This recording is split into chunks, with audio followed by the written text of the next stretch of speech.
অনেক ফার্মিং ভাই আছে আমার মতো ভুল করে থাকে, আর একটি ভুলের কারণে অনেক বড় ক্ষতিগ্রস্ত হয়ে যায়। তবে এই ক্ষতিটা যাতে তোমারও যাতে না হয়, তাহলে আমি তোমাদের সাথে একটি ভিডিও শেয়ার করলাম। সমস্যাটি কেন হয় বা কি কারণে হয়? সমস্যাটি হয় প্রথমত অ্যামোনিয়া গ্যাস হয়ে যায় ঘরের মধ্যে।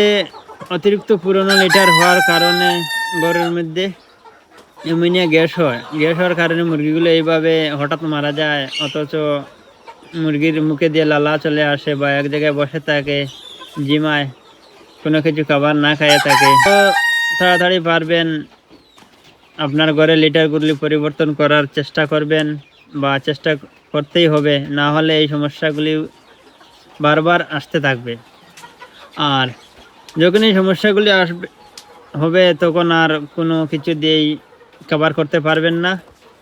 অথচ এই সমস্যাগুলি যাতে আর না হয় তোমার, আমিও তারপর হাসপাতালে চলে গেলাম। চলে যাওয়ার পরে এই 3টে ওষুধ দিয়ে দিল আর নিয়মিত খাইয়ে দিলাম। আশা করছি খুবই তাড়াতাড়ি মুরগিগুলো সুস্থ হয়ে যাবে।